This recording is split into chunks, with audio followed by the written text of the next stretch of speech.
Hello and welcome, I'm Arumba, thank you for joining me. Let's play some more EU4 as the Norway peoples. So, unfortunately, our enemy in this war, it's not actually our war, but Poland declared war on the Teutonic Order. They called in their ally Denmark. Denmark called in everyone else. You know, Lithuania got involved because they're a subject nation of Poland, and then Norway, Sweden. We got involved because we have to be. So we are actually at war with the Teutonic Order, the Livonian Order, and Novgorod, as well as Mecklenburg. So all the people that I wanted to help me, basically we're at war with now. So we're going to do the absolute least amount possible to actually help them. We're going to go in here and we're going to try to fight Mecklenburg's army, or navy. I do want to get a little bit of prestige if possible. So we got low maintenance. I don't think anyone's going to come all the way up to our land, and we're certainly not going to go and siege anything with our troops. But I do want to try to get that navy, if possible. And really, I guess no. I guess we don't even try. We just protect trade in Lubeck like normal. And we do start our next temple. And then now we're going to call it good for temples for a bit. But you know, I guess if Poland gets beat up a bit, then that'd be kind of good.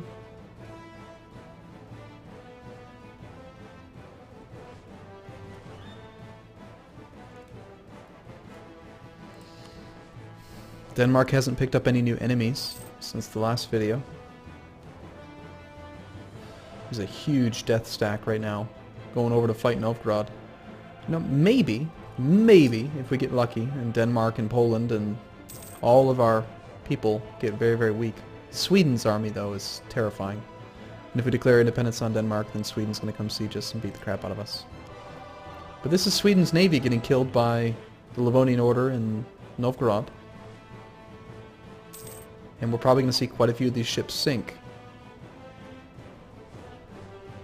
It's hard to say. Oh, there's the reinforcements from what looks like Denmark. Basically, if everyone else fights and we don't, that's good. We have national decisions available. We can formalize scales, weights, and measures. Permanent plus 5% national tax modifier for 50 admin points. Basically, we're trading money, trading admin points for money. And I guess the sooner you get that, the more effective it is over the course of the entire game. But at the same time, what do we need more right now, money or tech? I'd kind of rather spend the... I mean, I'd rather get the production efficiency plus 10% a little bit earlier. I don't know. I'm going to hold off on doing it.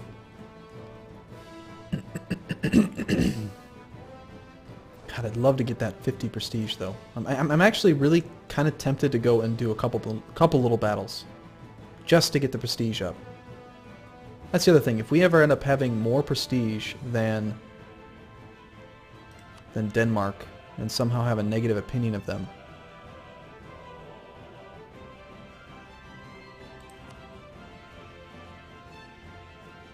wasn't there? I remember. I thought I saw a thing like to potentially end the relationship.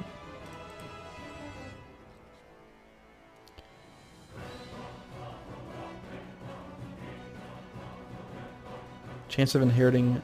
Yeah, this is the one I was looking for. Denmark having positive prestige. Norway's opinion of Denmark is positive. Yeah, there's nothing I can do to make myself hate them as much as I'd like to. But still, having more prestige is good. We should have more prestige. I want to get up to 3 stability. But I don't really... No, we're just not going to do anything. We have 2 spare diplomats. Let's go improve relations with Denmark's enemies again. Cap you out.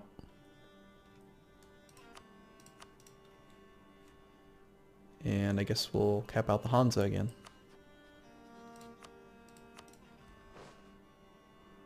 So let's test this thing out, see if this works. Hey!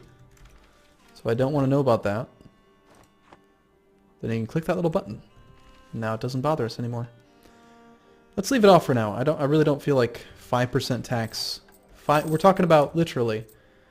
We're talking about 5% of 26. 10% of 26 will be 2.6. 5% is 1.3. 1.3 gold per year for 50 admin points. Let's just maintain him there for now.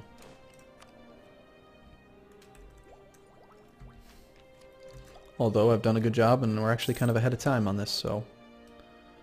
we just had a battle, and because of our naval tradition, or naval idea, we got double prestige from the battle. So we got 8.4 prestige from that, and a whole bunch of naval tradition. And we just killed the Teutonic Order's fleet.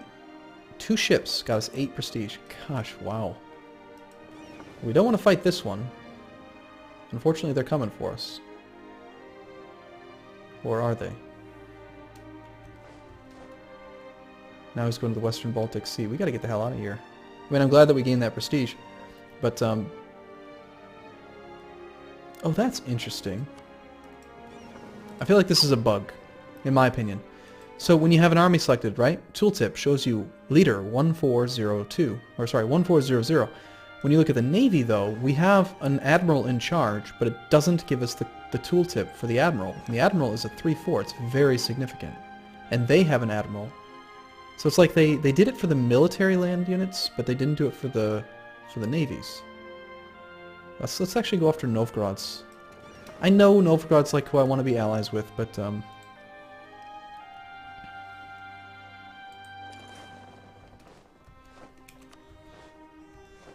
please don't tell me they're gonna come all the way down and join the battle. And why are they blue? Why does it make them look like we're friends? So my guy, Bjorn Bolt, is his name actually Seaman? Oh my gosh. His name is Seaman Spashki. Seaman Spashki. That's crazy. Well, hopefully we don't lose any boats, because they're very expensive. But we have a commanding advantage. 10 prestige for that. Up to 45 now. We gained another 5 Navy tradition, which is excellent. Killed all their ships, didn't lose any of our own. How are we doing on our hull strength? Quite good. We actually came out of that very well. Unfortunately, that was one of our potential allies. We keep protecting trade in Lubeck. Check our force limits again. Looks like we did pick up 1 force limit for Navy, and that must be because probably our first 2 buildings finished. Yeah, we're at 27. So I'm almost positive I'm right. It's take your force limit divided by 2, assuming that they're naval, they're coastal. We got 1 more that's on its way. When that one's done, I think our naval force limit will go up again. We're just going to build 1 more light ship.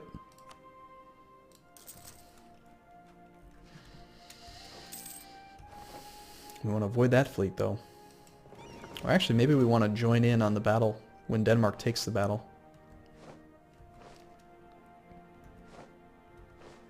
Our next door neighbor Sweden's getting beaten up a bit. The Teutonic Order here has 8 galleys. I wouldn't mind fighting them here. Let's take them off protecting trade for the moment and just keep them in port. I want to avoid combat with them. They're blockading Denmark. But this is inland sea, so...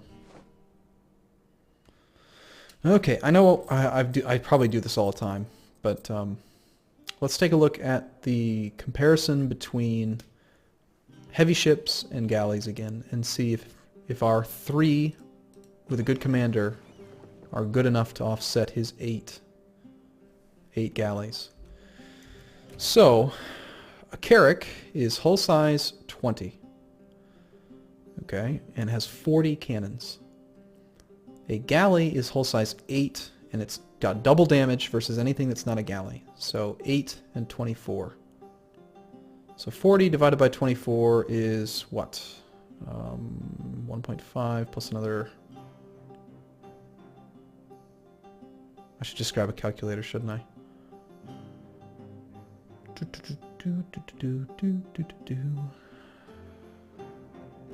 1.75. So we'll have 1.75 times as many cannons and 2.5 times as much hull strength, but we're very slow. So they're still way better. And when you consider the hull, I'd say a heavy ship is still probably worth at least 2 galleys. I'd still prefer to take the battle out here, though. If he comes out, we'll do it. We're just so close to having 50 prestige. I mean, we could totally get that ambition, that mission done. Get up to level 3 stability. Gosh, that'd be sick. Just crazy sick. Muscovy just declared war on Novgorod. Awesome, dude. Huge battle happening here. And our fearsome leaders, Poland and Denmark, are winning. So the war is not likely to last much longer. We're missing out on some trade income while we're not protecting trade. Maybe we have to take that fight.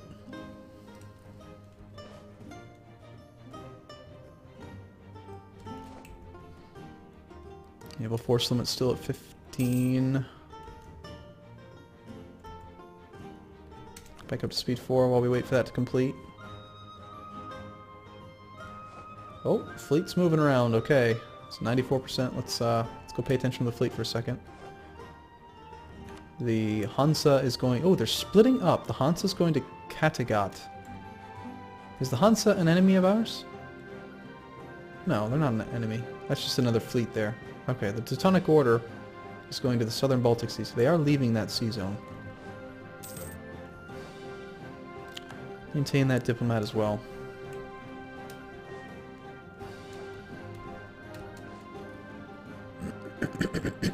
Oh, there's a flight. Yeah, we want to get involved in that. As much as I hate to risk the idea that we could lose some ships, this will definitely put us up to 50 prestige if we win. And our commander's pretty awesome, so... Bjorn Bolt! I like how there's no, like... Country leaders cannot lead. Oh, we're actually 2 out of 1, aren't we? I thought that, for some reason, I thought that that was the regular guy. We're gonna just hold on to him, though. He's really good. We need him.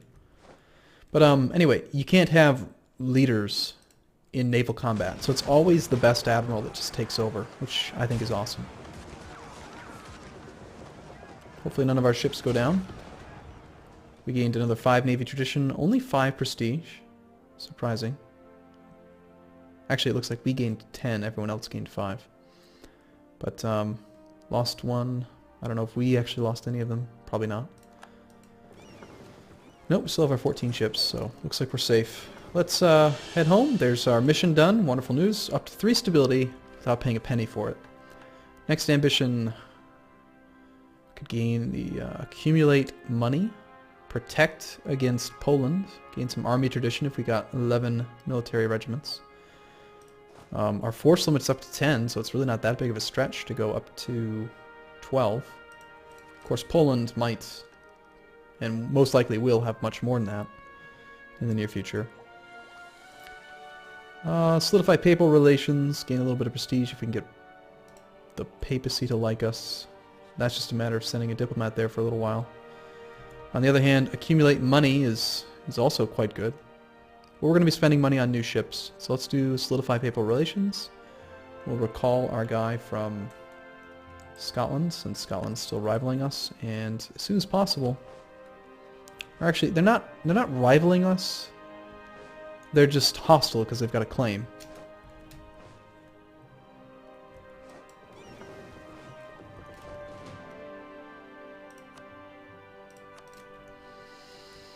Let's immediately start our next light ship. Because as soon as that did finish, I was right, and our naval force limit went up to 16. And it also raised, that's what raised our land force limit, is going up to that equal divisor base tax by 4. The Teutonic Revolutionaries.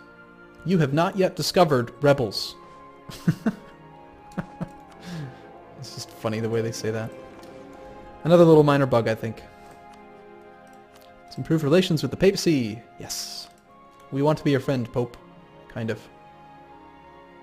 And still low maintenance. Not going to take it any lower than that. Look at that income. That income's actually quite good. Getting quite a bit from trade. I think it's just a difference of actually getting our guy there again. And probably because other people have fewer ships patrolling right now because we blew them all up. Denmark still has us beaten slightly. And the Hansa as well.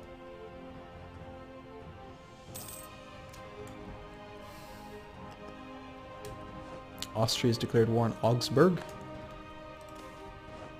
Lose stability or lose ducats. Well, easy come, easy go. Not going to give up 50 ducats. What I really care about the most is, like, how has Denmark's navy fared? They have 17 ships.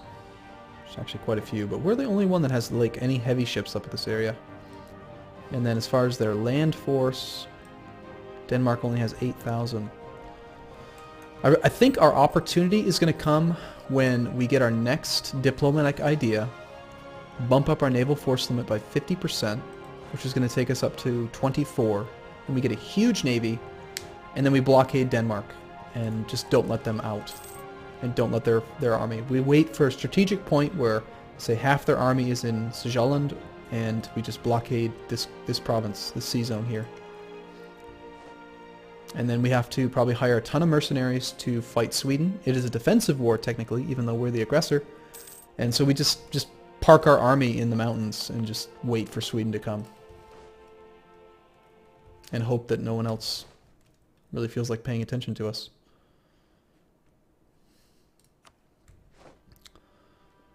I feel like war exhaustion builds up a lot quicker now than it used to. We're like one of the only ones with no war exhaustion. We're doing fine. Making 4 gold a month. Mecklenburg has a fleet. I'd love to kill that fleet as well. Look at how much higher our naval tradition got. Up to 30, man. That's pretty good. More morale. Helps out with trade steering, which doesn't really affect us that much. I mean, it just applies a modifier on our trade power in this direction.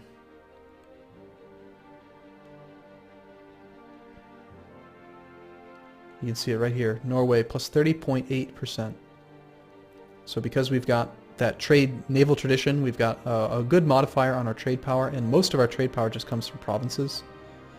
So we just do a good job of forcing trade in that direction. And this 33.7 it's again, I feel like this tooltip could be more clear. The 33.7 is our actual trade power in the node, but then because it's being applied to your trade power, unless you hover over this right there, and you look where it says 44.2 is the actual trade power being applied. Does that make any sense? Like, it's actually more than what's listed. I feel like if you're steering trade, I think it would make more sense if it also added in the trade steering modifier on this screen, so that you could see that it's not 33.7, it's actually 40 something. But that's just me, being pedantic, I guess. Now, for those of you who might already be thinking, well, why don't you declare war on Denmark right now? It's a perfect opportunity. Keep in mind, you cannot declare war on a country you are fighting in a war with. We cannot declare war while Denmark has us in another war. It's just not possible. So it's not like we can wait for Denmark to be fighting Sweden and then just say, oh, well, let's just piggyback our war on their war. It doesn't really work like that. Unless, out of curiosity, can we get you to support our independence? No. Multiple countries, I feel, should totally be able to support each other's independence. Seems perfectly reasonable to me. Well, clearly, this war is gonna end poorly for the Teutonic Order. But we came out ahead. We gained some prestige. We bumped up our stuff, and we're doing okay. Papal State is at 70. Well, I feel like this would be a good spot for the tooltip to say the current opinion on. But then again, I could just go here and look at it, I guess. Okay, well, I think this is a good enough spot to take a break. From here, I think we continue to stockpile money for when we get another 100 points and we can take on that next idea, because we're going to want to build another 8 ships like right away and become a dominant trade power. So we need money for those new ships. And then let's also just quickly make sure that these ships are paying for themselves. So from trade, we're making 2.45. If we weren't protecting trade. We just stop doing that for a second, and then we can look at the projected trade income after a day ticks. It goes down to 0.7. So we make 1.7 gold by having 10 ships protect trade. And each one of these ships, we can hover over them here, cost 0.7 ducats. So they cost 0.7 ducats to maintain, and they earn us 1.7 gold. So they're definitely paying for themselves, even at full maintenance. So we should definitely just build another 8 and protect trade. Anyway, that answers my question. Let's protect trade in Lubeck. We can build upgrades. I would like to build more temples, but before we do that, I think we're going to stockpile money for the next round of ships. So I'm going to take a break here, though. Thank you for watching, everyone. I look forward to seeing you in the next video. See you again soon.